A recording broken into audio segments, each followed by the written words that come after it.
मेरे मना करने के बावजूद तुम कहाँ जा रहे हो? अपने पापा के मना करने के बावजूद मैं यहाँ आ गया। डॉक्टर के मना करने के बावजूद वह मिठाइयाँ खा रहा था। उसके मना करने के बावजूद मैं यह मोबाइल खरीदूंगा। तो गाइस इस तरह के सेंटेंसेस जो कि अक्सर हमें हमारी डेली लाइफ में बोलने होते हैं, जिनमें कि हमें बोलना होता है मना करने के बावजूद। तो गाइस इस तरह के सभी सेंटेंसेस को इंग्लिश में कैसे बोला जाता है आज की इस वीडियो में हम लोग सीखेंगे। तो इस तरह के सेंटेंसेस को इंग्लिश में बोलने के लिए हम फ्रेज यूज करते हैं।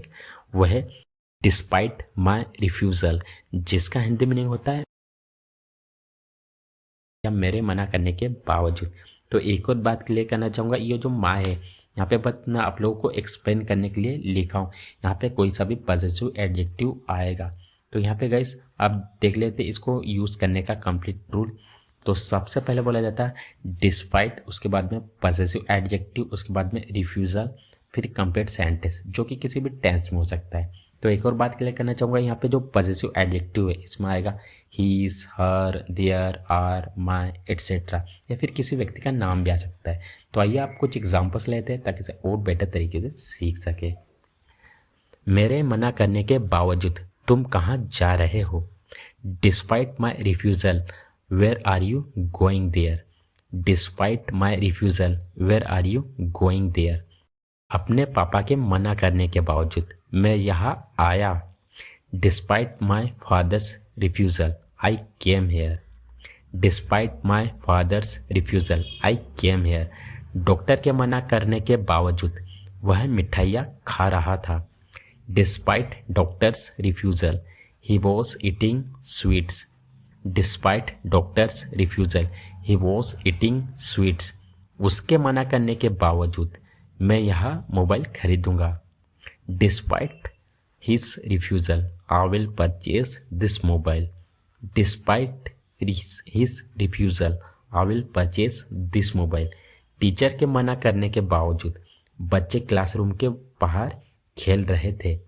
Despite teachers refusal children were playing outside of classroom. Despite teachers refusal children were playing outside of classroom.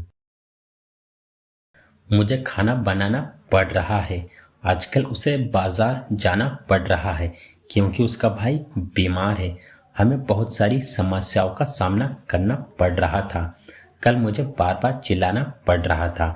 तो गाइस इस तरह के सेंटेंसेस जो कि अक्सर हमें हमारी डेली लाइफ में कभी ना कभी जरूर बोलने पड़ जाते हैं, जिनमें कि हमें बोलना होता है पढ़ रहा है, पढ़ रही है, पढ़ रहे हैं, पढ़ रहा था, पढ़ रही थी, पढ़ रहे थे।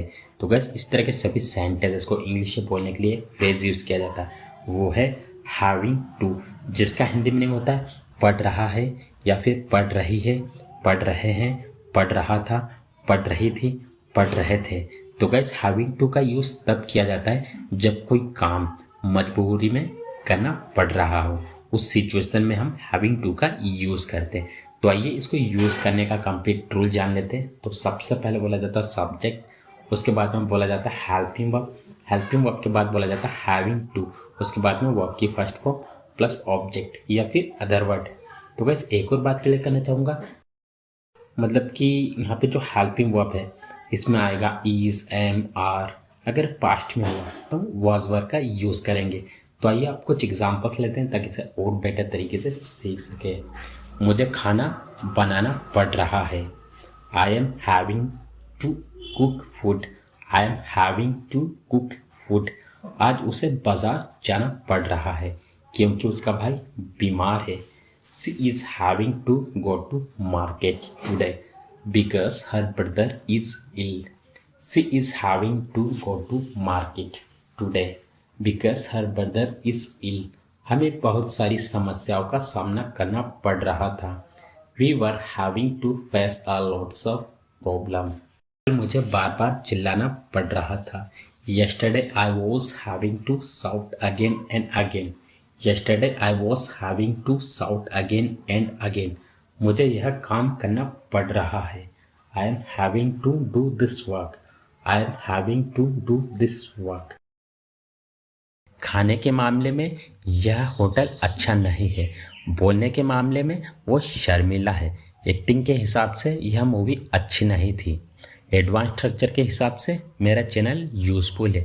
तो गैस इस तरह के सेंटेंसेस जो कि अक्सर हमें हमारी डेली लाइफ में न जाने कितने ही बार इनका यूज़ करना होता है, जिनमें कि हमें बोलना होता है के मामले में या फिर के हिसाब से। तो गैस इस तरह के सभी सेंटेंसेस को इंग्लिश में कैसे बोला जाता है आज की इस वीडियो में हम लोग सीखेंगे।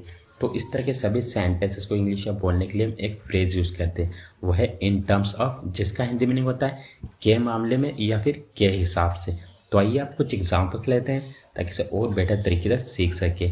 उससे पहले इसका कंप्लीट रूल जान लेते हैं। तो सबसे पहले बोला जाता है इन टर्म्स ऑफ, उसके बाद में नाउन या फिर वर्ब में आईएनजी प्लस कंप्लीट सेंटेंस, जो कि किसी भी टेंस में हो सकता है, डिपेंड करता है कि आपको बोलना क्या है। अगर आप चाहें तो सबसे पहले कंप्लीट सेंटेंस लिखोगे, फिर उसके बाद में इन टर्म्स ऑफ, नाउन या फिर वर्ब में आईएनजी।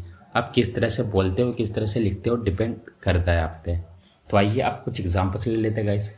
खाने के मामले में यह होटल अच्छा नहीं है।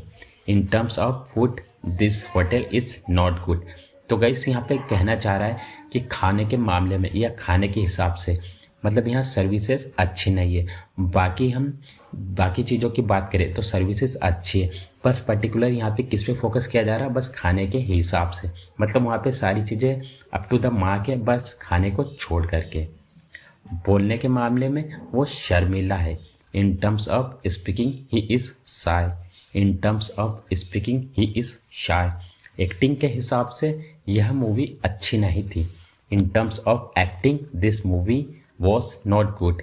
In terms of acting this movie was not good. Advance structure के हिसाब से मेरा चैनल यूजफुल है। In terms of advance structure my channel is useful. In terms of advance structures my channel is useful. Translation के हिसाब से यह book अच्छी है।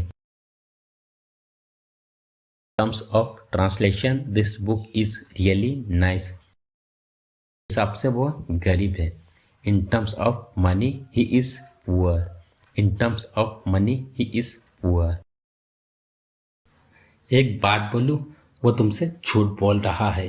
एक बात बोलूं, तुम भी उसके साथ जाओ। एक बात बोलूं, मुझे ये खाना पसंद नहीं। एक बात बोलूं, मुझे वहाँ अच्छा नहीं लग रहा था। तो वैसे इस तरह के सभी सेंटेंसेस जो कि अक्सर हमें हमारी डेली लाइफ में कभी न कभी ज़रूर बोलने होते हैं, जिनमें कि हमें बोलना पड़ जाता है एक बात बोलूं या फिर एक बात कहूँ। तो आइए इसको यूज़ करने का कंप्लीट रूल जान लेते हैं। तो सबसे पहले बोला जाता है do I say one thing, जिसका हिंदी मीनिंग होता है एक बात बोलूँ या फिर एक बात कहूँ। उसके बाद में कंप्लीट सेंटेंस, जो कि किसी भी टेंस में हो सकता है, डिपेंड करता है कि आपको बोलना क्या है। तो आइए आप कुछ एग्जाम्पल्स ले लेते हैं। एक बात बोलूँ, वो तुमसे झूठ बोल रहा है। Do I say one thing, he is telling a lie to you. Do I say one thing, he is telling a lie to you. एक बात बोलूँ, तुम भी उसके साथ जाओ। Do I say one thing, you also go with him. Do I say one thing, you also go with him. एक बात बोलूँ, मुझे ये खाना पसंद नहीं है। Do I say one thing, I don't like this food. Do I say one thing, I don't like this food. एक बात बोलूँ, मुझे वहाँ अच्छा नहीं लग रहा था। Do I say one thing, I was not feeling good there. Do I say one thing? I was not feeling good there. एक बात बोलूँ, तुम्हें वहाँ जाना चाहिए। Do I say one thing? You should go there. Do I say one thing? You should go there.